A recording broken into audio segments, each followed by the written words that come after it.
The Sports Ball Stuff podcast is brought to you by What Lola Wants. Go to WLWPrivateChefs.com for information to reserve top quality chef and restaurant services in the Chicagoland area. Pulpery Media presents Sports Ball Stuff with your hosts, Brock and Ben. This is where we discuss the major sports stories that intrigue us and the little stories that enrage us. I'm going for the jugular here. It's not opening day, right? Yeah, see, I expect mediocrity. You all should be going back to the World Series. Correct. And I was expecting, I already got rid of Soto. We brought in a fucking fantastic closer. We added a fucking pitcher. We're go 3 deep You now. had money to spend. And we plugged in holes we needed maybe with aging guys, but we didn't take on crazy contracts. God damn it. Tennis elbow and Tommy John. Fucking Christ. 2 of our, nailed in, write it in ink, top 3 starters. Well, you just re-signed Cole, didn't you? 2 of them. Yeah. Yeah, but I think Cole's going to finish his career with us. He said that when he signed. No. Yeah. Well, and sometimes losing Gil. Sometimes Tommy John, like he'll go in for the surgery, but he might be bullpen ready by the playoffs. Did one of the Braves pitchers have that? Yeah, Smoltz did. Okay. Yeah. I don't know why I thought it was Avery. No, he just went away? Yeah. He was so good for a heartbeat. Yeah. Fuck that pitching staff. I read something where, as soon as they brought in Maddox, he was like, oh, I don't have to pitch that well anymore. Right. that pitching staff was brutally good. Yeah, the first year they had Maddox, and you had Glavine, Smoltz, Avery, and Maddox. Oh, my God. Yeah. Is that the only championship they won, right? Yeah. Yeah. Because then we beat them the next year. Yeah. After being down. Because Atlanta is Joe Torre's town. Correct. He went over there and dropped his really old balls. I was just saying, like that's one of the most ballsiest things I've ever heard in a recounting. Like, he went into Steinbrenner's office and said, I know we lost 2 in New York. Don't worry. We're going to Atlanta. Atlanta's my town. Joe Torre. Yep. Atlanta his town. And he was right. He fucking took all 3 in Atlanta. And they only had to win 1 back in New York. I think Pettit pitched one of those games. That was the Wade Boggs year, too, wasn't it? Was that before Pettit? No, Pettit was on... Pettit was like a rookie that year. That's what I'm saying. Yeah. I don't know if he was on the staff that year. At any fucking rate, we lost 2/3 of our aces. You're 1, 2... You set up your season, and yes, I'm going to have my 4 and 5 pitcher going to rotate in and out. I may have to sit someone here. But when you get to the playoffs, you got 3 fucking starters, and 2/3 of that is gone. So, this is also... And DJ LeMahieu. You all have... Yankees have gone through waves of it, but... God damn it. You're back in that wave of, you're doing the nice mix of homegrown... Yes. Boys. And we got another kid coming up. He's not going to see the light of day this year. And he killed it in spring training. So oh, man. I wish I could remember his name. But no, or it's where, I can't tell you that kid's name, but I'm looking at the reports coming out of Cardinals camp. And I saw this kid play, Victor Scott Jr. He's 21. That's how fast as shit. He's the only Cardinal hitting over 320 in spring training. Has 8 stolen bases, and they're gonna start him in the minors because another dude is better defensively in center field. But not by much. We're not talking about 3 WAR above. So we're talking about all the other intangibles will cover this 2.2%. Not even a full percent, a 0.%. All right, so you're not telling me that 8 stolen bases is can cover that. It's mind-boggling, and this is my point. Those is are that runs scored that he's going to give up. But if, I get it. If I were the CEO of the Cardinals, if I were Bill DeWitt III, I would be going to John Mozeliak and saying, like, just get the fuck out now, please. Yeah. Like I'll find some temporary dude to take your job until Chaim Bloom is ready to go. But you need to go because you just keep making fuck up after fuck up after fuck up. Like, the Cardinals made their one signing like a week ago, and it was just some random dude to put in the bullpen. I'm sure his stats look good, but and he's probably like a sub-3 maybe. But you're going like, yeah, you spent your whole offseason saying, fuck Nolan Arenado, we want to get rid of him, and you couldn't get rid of the dude. No. And now you're stuck with him, and God bless Nolan Arenado. I hope he has like we said, a Gold Glove, MVP, he better Silver win Slugger. The Triple Crown this year. And then I want him to go slap the owners with his dick as he's accepting his Triple Crown. God, that is... I still have one more year on my contract. Jesus fucking Christ. Oh, by the way, I'm going to go into arbitration. I think it's Grisham. Yeah, exactly. Yeah. Let's see. I think it's Grisham. Anyway. See, you talked baseball, and then we just wasted. I don't give a... We don't need that much time. Yeah, I don't give a fuck. I love talking baseball. It's I think this is him. No, that's not him. But we have this guy now. But that's the... Look at him. Oh, nice. Yeah, you see the scar on his nose? He's 28 years old, though. But he's batting .412. Yeah. He looks like he stopped working at his food truck. I was going to say the brothers down the street. But look at Gunther. We have some meat pies. Yeah, that's him. Have y'all named your opening day starter yet? I don't believe so. Yeah, because like the Cole thing is going to throw that into a loop. Yeah, who?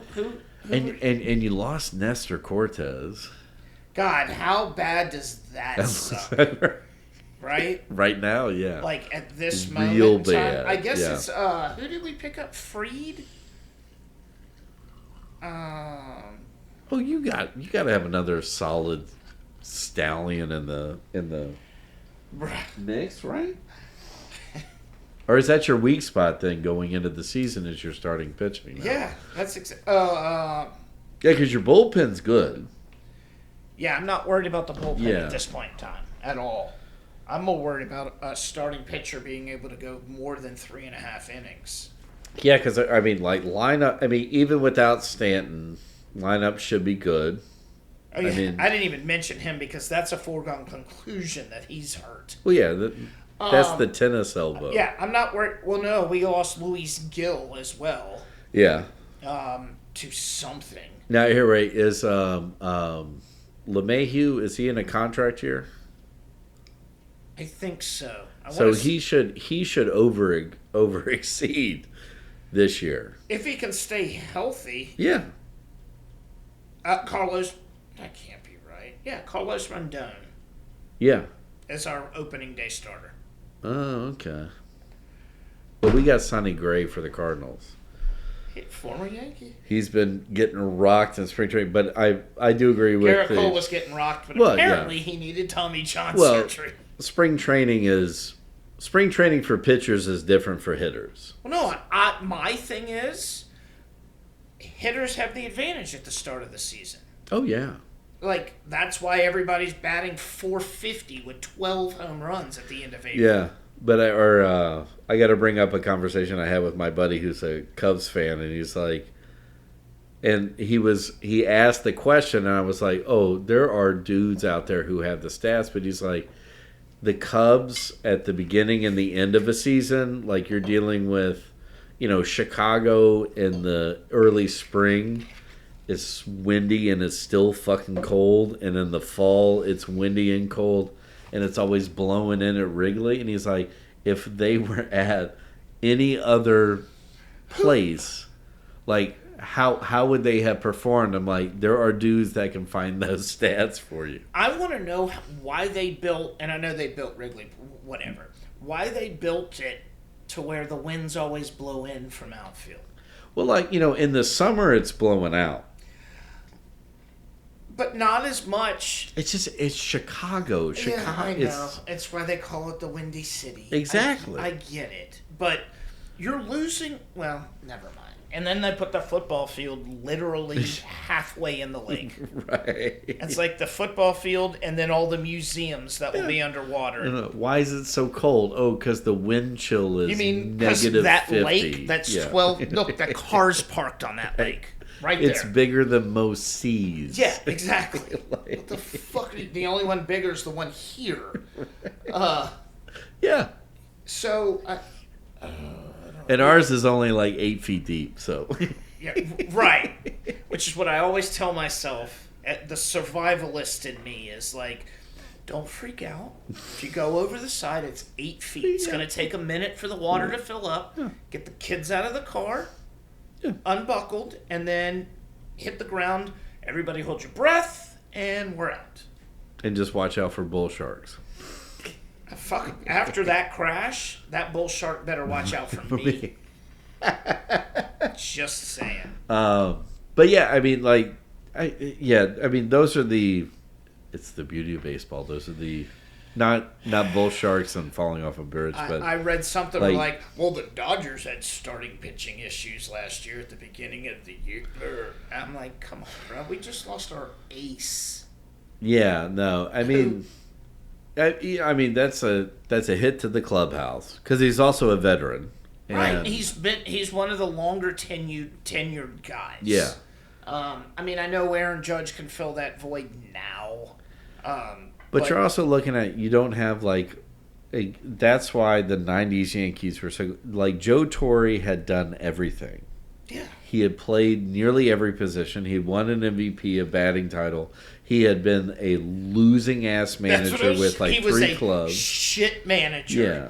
Well, shit manager. He was a manager at a bunch of clubs that didn't know how to properly support him, and then when he gets into the right scenario. But again, because of that experience, he knew how to go into George Steinbrenner's office and be like, either yes, boss, or like, oh no, Atlanta's my town. Shh. Don't say anything. Yeah. I got this. Yeah. This is the guy who got suspended, Steinbrenner, from baseball.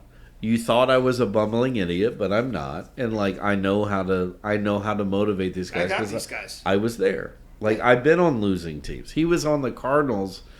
He was an MVP on the Cardinals when the Cardinals were terrible in the 70s. Don Mattingly. Yeah, exactly. I saw another thing. Well, why do you think Donnie Baseball eventually became his bench coach? Where's he at now? Donnie Baseball? Yeah. I'm nowhere now. Fuck. I got it. And he's not in the hall either. Fuck you. I saw another meme today. Him and Keith Hernandez need to start. I saw another meme today where there was 3, maybe 4 years where he was the best player in baseball. I would say this: at least the Cardinals have given Keith Hernandez the red jacket. They put him in their hall. Have the Yankees? No. Do the Yankees have their own Hall of Fame? Well, it's Monument Park. Yeah. That's technically the Hall of Fame. Yeah. And no, he does not have a plaque out there. See, that's a shame. The Yankees should at least acknowledge. And we're putting a plaque out there for. Fuck. Somebody who was good but shouldn't be out there. I think Scott Brocious has 4 out there. God, who the fuck are they putting out there? But Donnie Baseball's not up. No, and I don't know why. That's a crime against humanity.